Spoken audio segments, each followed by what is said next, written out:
Gloire au Seigneur Jésus. Voilà, nous allons faire une lecture dans l'épître de Paul aux Colossiens, au chapitre 1er et au verset 1er.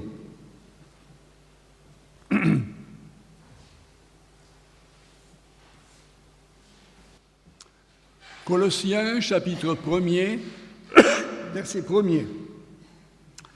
Paul, apôtre de Jésus-Christ par la volonté de Dieu, et le frère Timothée, aux saints et fidèles frères en Christ qui sont à Colosse, que la grâce et la paix vous soient données de la part de Dieu, notre Père. Nous rendons grâce à Dieu, le Père de notre Seigneur Jésus-Christ, et nous ne cessons de prier pour vous, ayant été informés de votre foi en Jésus-Christ et de votre amour pour tous les saints, à cause de l'espérance qui vous est réservée dans les cieux, et que la parole de la vérité, la parole de l'Évangile, vous a précédemment fait connaître. Il est au milieu de vous et dans le monde entier.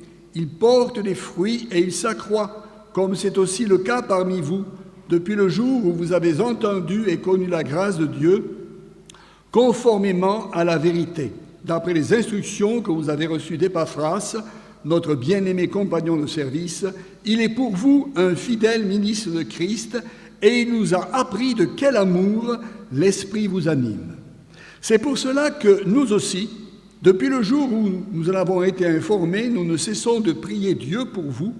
Nous demandons que vous soyez remplis de la connaissance de sa volonté, en toute sagesse et intelligence spirituelle, pour marcher d'une manière digne du Seigneur et lui être entièrement agréable, portant des fruits en toutes sortes de bonnes œuvres et croissant par la connaissance de Dieu, fortifié à tous égards par sa puissance glorieuse, en sorte que vous soyez toujours et avec joie persévérants et patients. Rendez grâce au Père qui vous a rendu capable d'avoir part à l'héritage des saints dans la lumière. Il nous a délivrés de la puissance des ténèbres et nous a transportés dans le royaume de son Fils bien-aimé, en qui nous avons la rédemption, le pardon des péchés. Amen. Gloire à Dieu. Voilà, donc dans ce texte, il est question de l'apôtre Paul qui prie en faveur des Colossiens, et je vous donnerai comme titre dans cette prédication « Priant et rendant grâce à Dieu ». Donc l'apôtre Paul prie pour les Colossiens. L'apôtre Paul a été un chrétien exemplaire, il a été un grand apôtre, il a été un missionnaire infatigable, et également il était doté de beaucoup de connaissances, notamment en ce qui concerne l'Ancien Testament, mais également en ce qui concerne les philosophes grecs. Donc, voilà toutes ces qualités, bien d'autres encore. Mais il y a une chose qui vraiment le caractérisait, c'était un homme de prière. Il ne se contentait pas de parler de la prière, mais il priait. Et nous voyons dans les différentes épîtres que l'apôtre Paul, il a prié pour toutes sortes de sujets. Dans les Éphésiens, il a prié pour la Pentecôte. Il a prié là, dans les Colossiens, pour la perception spirituelle. Il a prié dans les Thessaloniciens pour la pureté. Dans les Éphésiens, également à nouveau pour la puissance. Dans les Philippiens, pour la persévérance. Aux Hébreux, si nous croyons que Paul était l'auteur de l'Épître aux Hébreux, il a prié pour le perfectionnement des saints, et dans les Thessaloniciens, il a prié pour la sanctification, il a prié pour la paix. Et dans ce texte, donc, nous voyons que l'apôtre Paul, il prie pour la perception spirituelle. Nous allons scinder en deux, nous allons scinder en deux cette prédication. La première partie concernera les caractéristiques de la prière de l'apôtre Paul. Et ensuite, l'objet de l'apôtre ou les sujets pour lesquels l'apôtre Paul va prier. Donc, commençons par les caractéristiques de la prière de l'apôtre Paul. au verset 1er, au verset 9, il est dit ceci: « C'est pour cela que nous aussi, depuis le jour où nous en avons été informés, nous ne cessons de prier Dieu pour vous. Nous demandons que vous soyez remplis de la connaissance de sa volonté. » Il dit, c'est pour cela que nous aussi, depuis le jour où nous avons été informés. Informés de quoi? Eh bien, informés de, verset 4, ayant été informés de votre foi en Jésus-Christ et de votre amour pour tous les saints. Donc, il avait été informé de leur amour et de leur foi, et depuis ce jour-là qu'il en avait été informé, il dit que nous ne cessons de prier Dieu pour vous. Et au verset 3, il dit ceci: « Nous rendons grâce à Dieu, le Père de notre Seigneur Jésus-Christ, et nous ne cessons de prier pour vous. » Donc, nous avons affaire là à une prière persévérante, une prière persistante. Nous ne cessons de prier pour vous.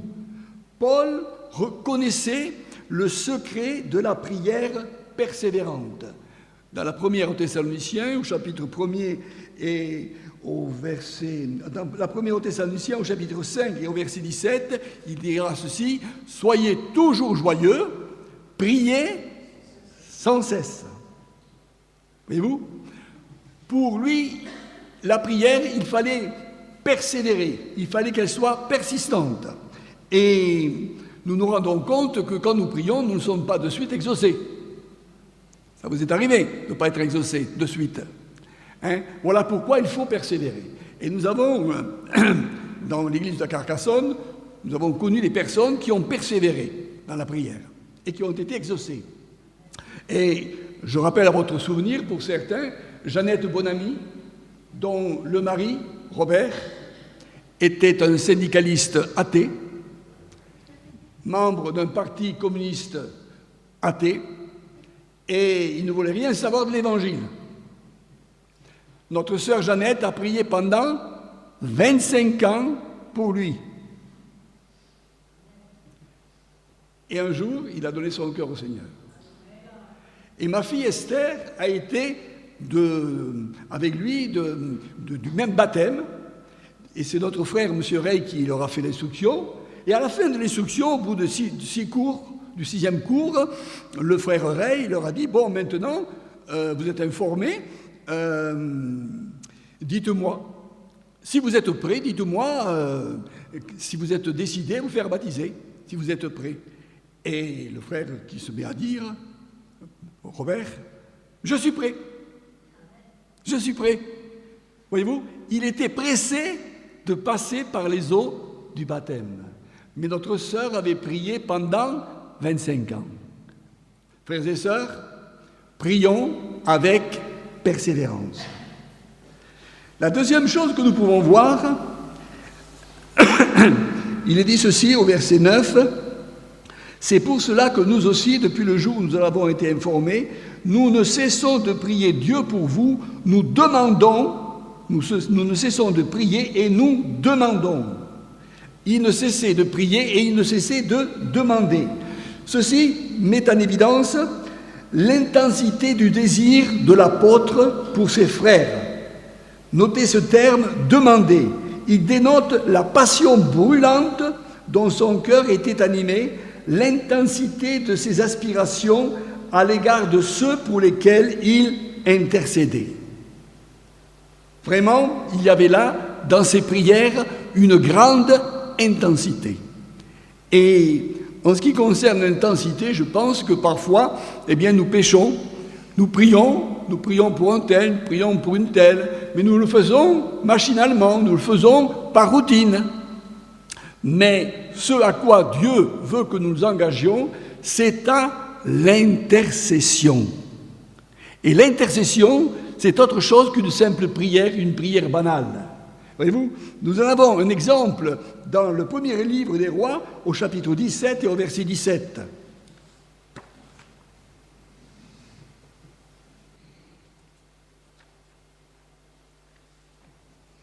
Il est question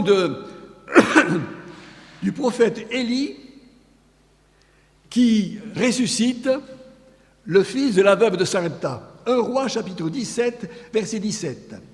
Après ces choses, le fils de la femme maîtresse de la maison devint malade, et sa maladie fut si violente qu'il ne resta plus en lui de respiration. Cette femme dit alors à Élie, « Qu'y a-t-il entre moi et toi, homme de Dieu ? Es-tu venu chez moi pour rappeler le souvenir de mon iniquité et pour faire mourir mon fils ?» Il lui répondit, « Donne-moi ton fils. » Et il le prit du sein de la femme. Le monta dans la chambre haute où il demeurait et le coucha sur son lit. Puis il invoqua l'Éternel et dit, « Éternel mon Dieu, est-ce que tu affligerais au point de faire mourir son fils, même cette veuve chez qui j'ai été reçu comme un hôte ?» Et il s'étendit 3 fois sur l'enfant, invoqua l'Éternel et dit, « Éternel mon Dieu, je t'en prie, que l'âme de cet enfant revienne au-dedans de lui. » L'Éternel écouta la voix d'Élie, et l'âme de l'enfant revint au-dedans de lui, et il fut rendu à vie. Élie prit l'enfant, le descendit de la chambre haute dans la maison et le donna à sa mère, et il dit, « Voici ton fils est vivant. » Dites-moi, est-ce que nous n'avons pas là une illustration claire et précise de quelqu'un qui prie avec intensité? Vous vous rendez compte de tout ce qu'il a fait? Il a pris le fils dans ses bras, il l'a monté dans la chambre haute, il l'a couché sur son lit, il a invoqué l'Éternel, premièrement, et dans sa prière, il semblerait qu'il faisait un reproche à Dieu. Éternel, mon Dieu, est-ce que tu affligerais au point de faire mourir son fils, même cette veuve? Ensuite, il s'étend 3 fois sur l'enfant. À nouveau, il invoque l'Éternel. Éternel, mon Dieu, je t'en prie, que l'âme de cet enfant revienne au-dedans de lui. Ensuite, que s'est-il passé? Eh bien, il fut rendu à la vie. Mais après, c'est pas fini. Élie il prend de nouveau l'enfant, le descend de la chambre haute dans la maison et le donne à sa mère. Nous avons là une illustration d'une prière intense. Voyez-vous? Et c'est à ce à quoi nous devons arriver. J'ai entendu dernièrement un prédicateur qui disait « Moi, je ne prie pas pour beaucoup de choses, mais je prie beaucoup pour une chose. » Frères et sœurs, prenons un sujet de prière et mettons-y toute notre énergie, toute notre intensité, que ce soit plus qu'une simple prière banale, mais que ce soit vraiment une prière d'intercession. Amen. Nous continuons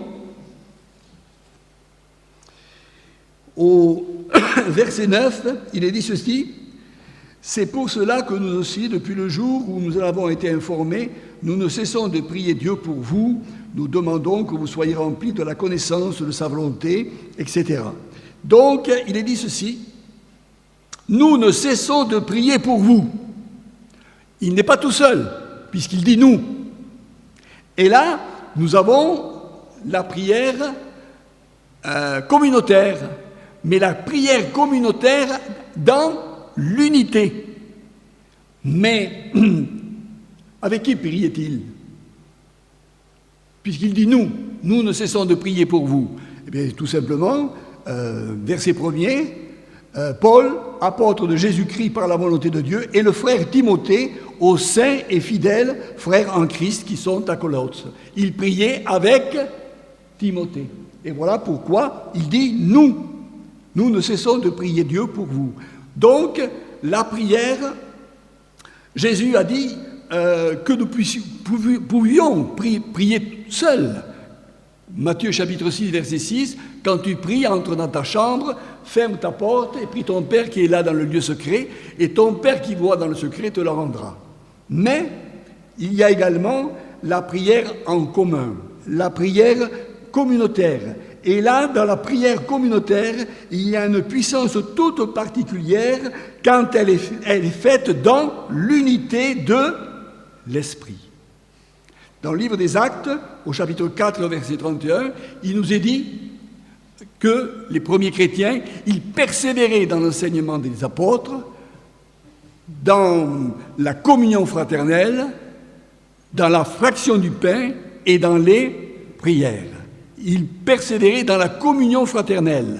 Voyez-vous, la prière et la prière et la communion fraternelle. Et que le résultat de tout cela, c'est qu'il nous est dit, à la fin du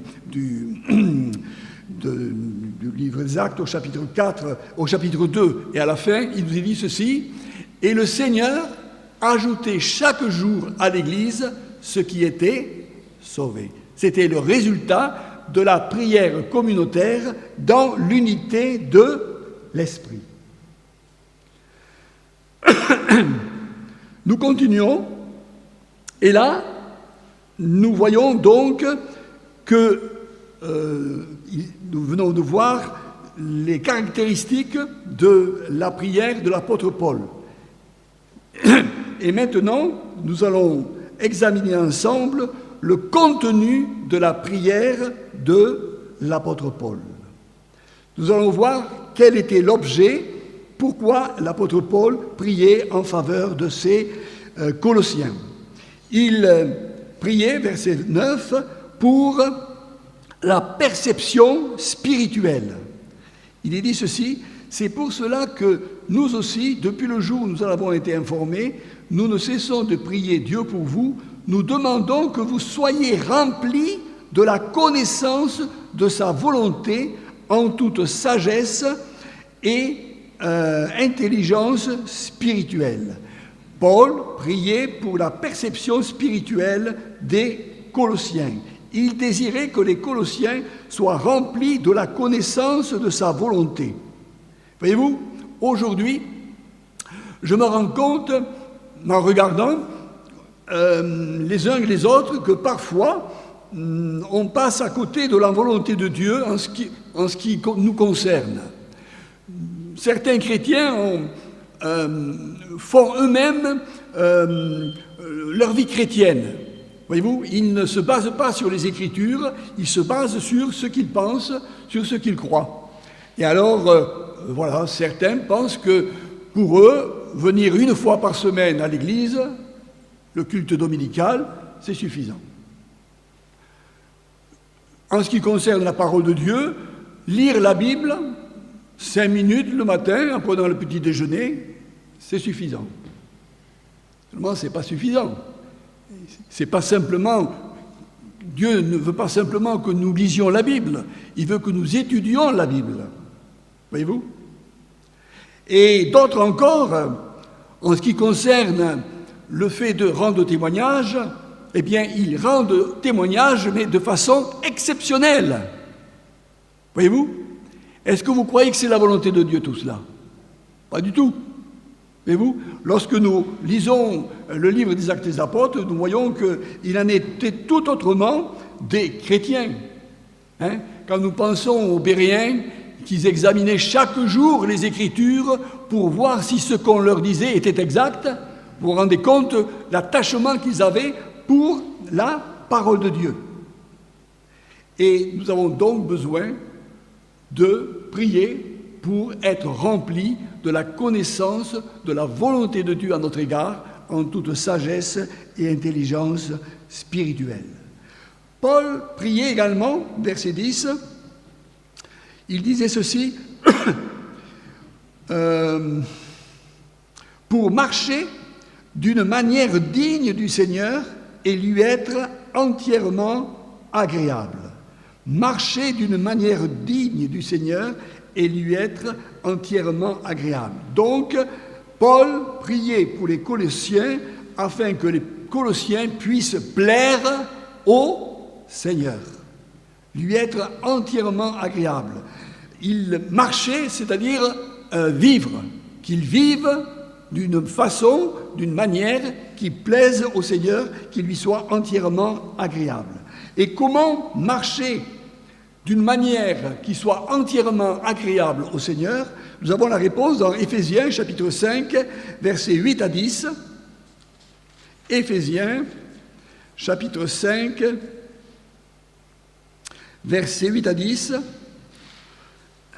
Paul dit ceci, « Autrefois, vous étiez ténèbres, et maintenant vous êtes lumière dans le Seigneur.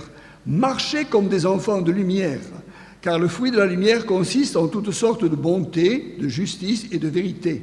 Examinez ce qui est agréable au Seigneur et ne prenez point part aux œuvres infructueuses des ténèbres, mais plutôt condamnez-les, car il est honteux de dire ce qu'ils font en secret. Mais tout ce qui est réprouvé apparaît en pleine lumière, car tout ce qui est ainsi manifesté est lumière. C'est pour cela qu'il est dit « Réveille-toi, toi qui dors, relève-toi d'entre les morts, et Christ t'éclairera. » Oui, marcher dans la lumière, c'est marcher en produisant toutes sortes de bonté, de justice et de vérité. C'est ainsi que nous marcherons dans la lumière. Nous continuons, toujours au verset 10, il est dit ceci, « Portant des fruits en toutes sortes de bonnes œuvres, portant des fruits en toutes sortes de bonnes œuvres. » Donc Paul prie pour que les Colossiens s'engagent dans un service profitable, portant du fruit.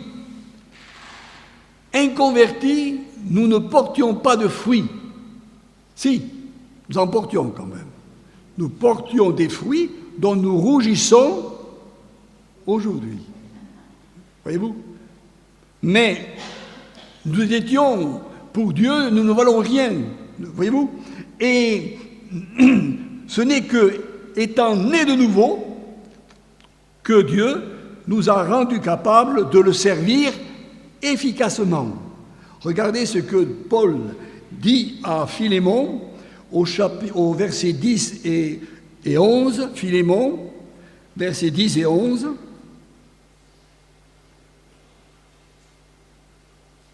En parlant d'Onésime, « Je te prie pour mon enfant que j'ai engendré étant dans les chaînes, Onésime, qui autrefois t'a été inutile, mais qui maintenant est utile, et à toi et à moi, je te le renvoie, lui, une partie de moi-même. » Étant inconverti, Onésime était inutile pour Philémon. Mais étant converti maintenant, il est utile à la fois pour Philémon et il est utile à la fois pour l'apôtre Paul. Et dans la deuxième épître à Timothée, au chapitre 4 et au verset 11,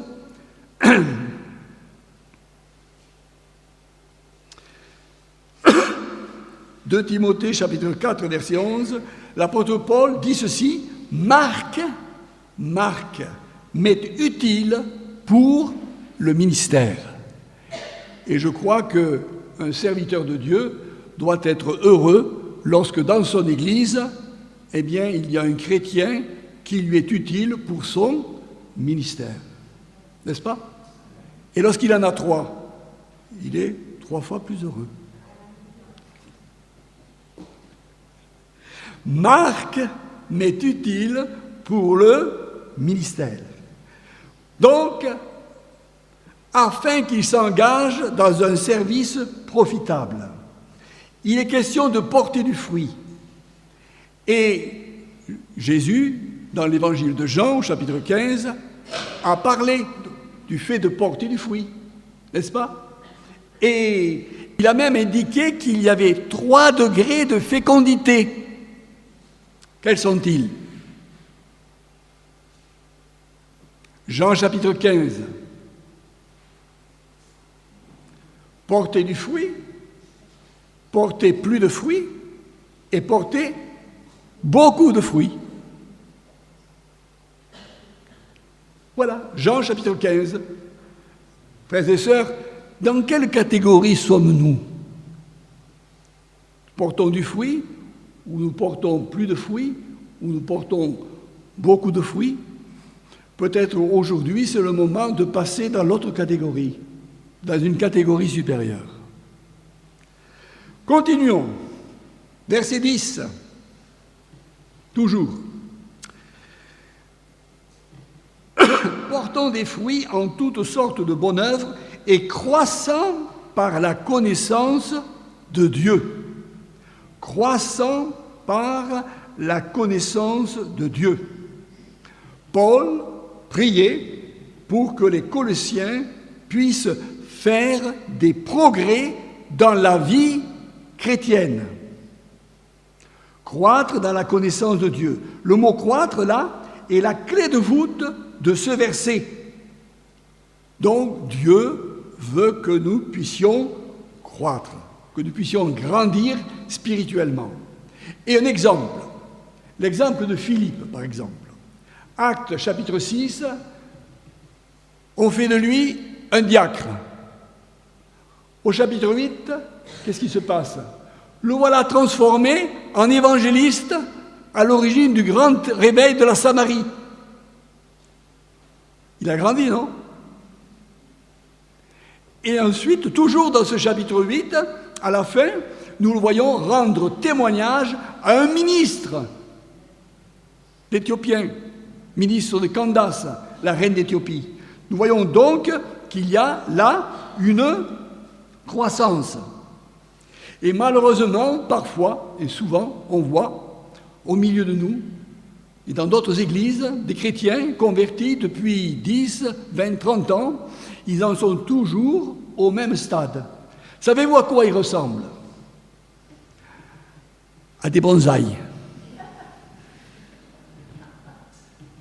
Eh oui, mais ça fait rire, mais voyez-vous? Toujours au même niveau que lorsqu'ils se sont convertis.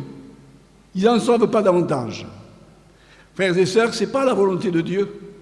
La volonté de Dieu, et d'ailleurs c'est pour cela que l'apôtre Paul priait, pour que les Colossiens puissent porter du fruit, qu'ils puissent grandir dans la connaissance de Dieu.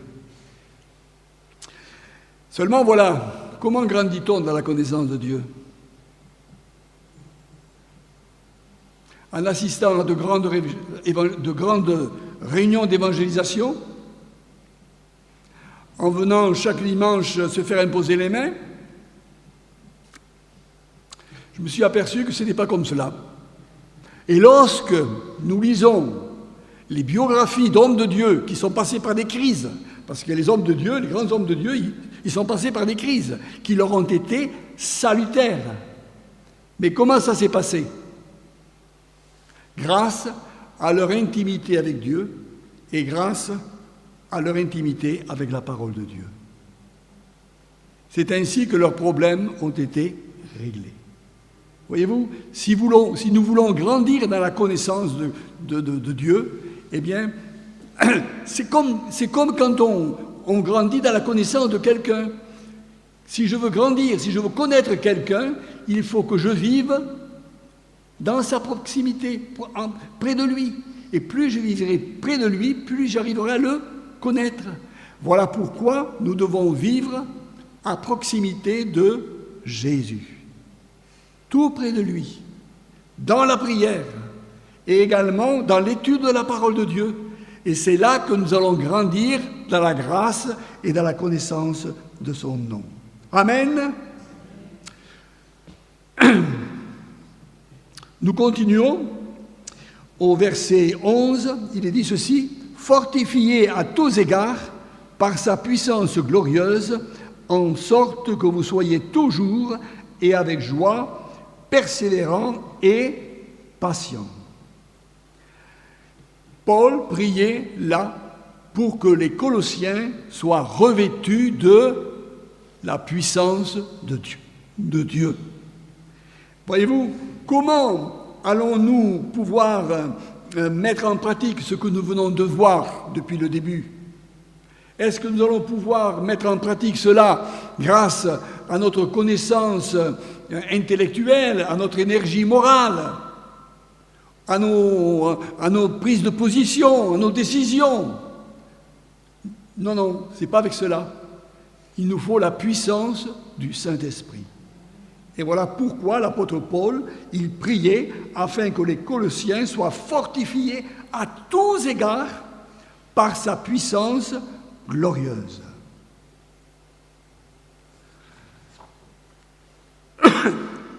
Nous continuons et il est dit ceci, fortifiés, verset 11, à tous égards par sa puissance glorieuse, en sorte que vous soyez toujours et avec joie, persévérants et patient. Il prie pour que les Colossiens puissent connaître vivre expérimenter la patience. Et ce mot patience, en grec, signifie exactement endurance. Endurance dans l'épreuve. Car c'est vrai, on peut être patient pendant quelque temps, mais si on manque d'endurance, tout est fichu. Et en ce qui concerne l'endurance, est-ce que vous en connaissez un qui a fait preuve d'endurance dans la Bible? Par rapport à l'épreuve. Job. On le lit. Jacques, chapitre 5, verset 7.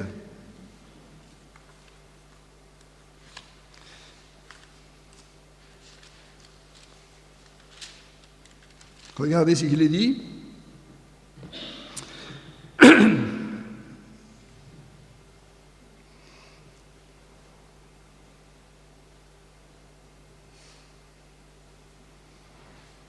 Alors, comme une 7-11.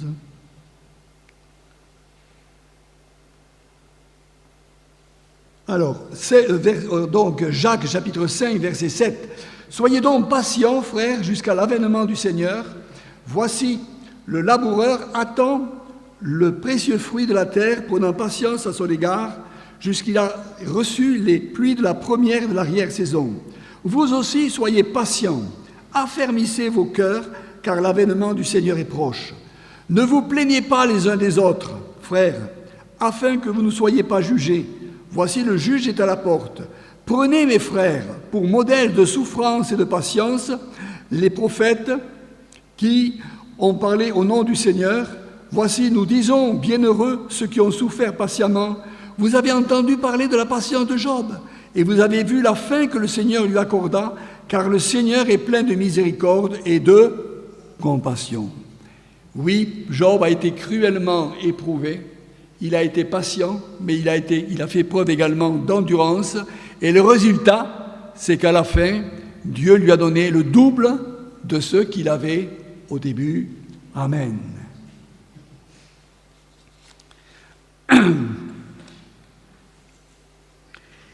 Nous venons de voir donc l'objet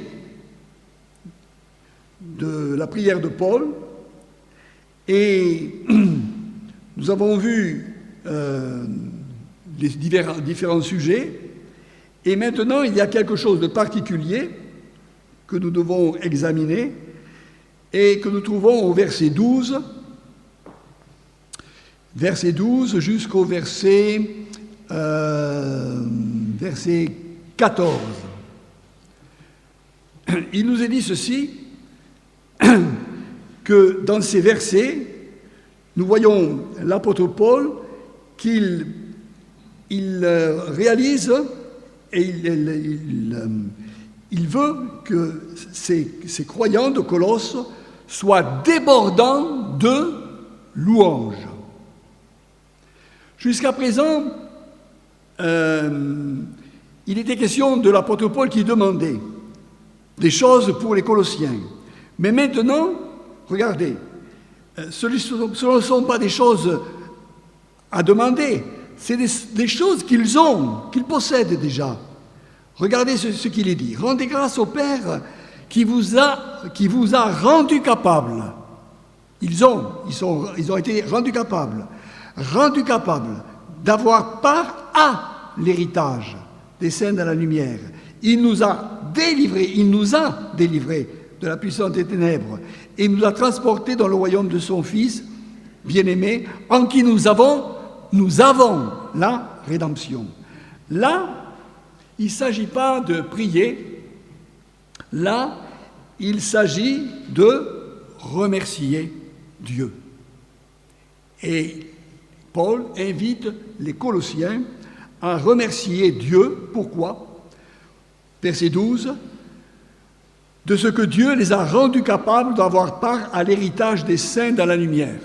De ce que Dieu les a rendus capables, Dieu nous rend capables de un jour, prendre possession de l'héritage que Jésus-Christ nous a préparé dans le ciel. Il est dit ceci également, de rendre grâce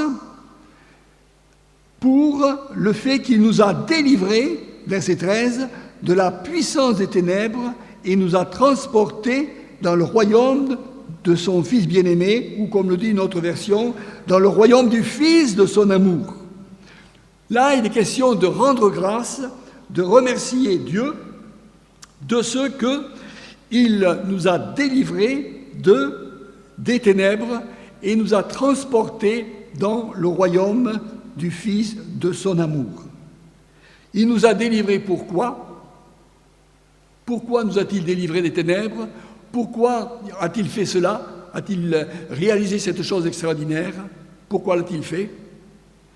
Nous avons la réponse dans l'Exode, lorsque Dieu dit à Moïse, que Moïse dise à Pharaon, « Laisse aller Israël afin qu'il me serve. » Laisse aller Israël afin qu'il me serve.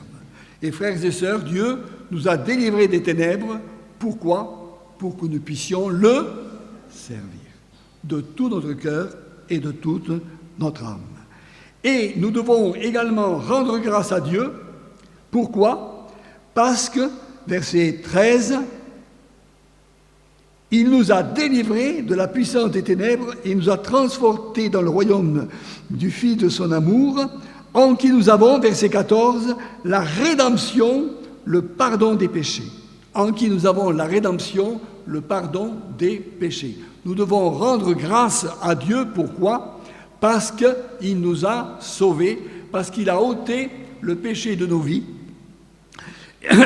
et parce qu'il a fait de nous de nouvelles créatures.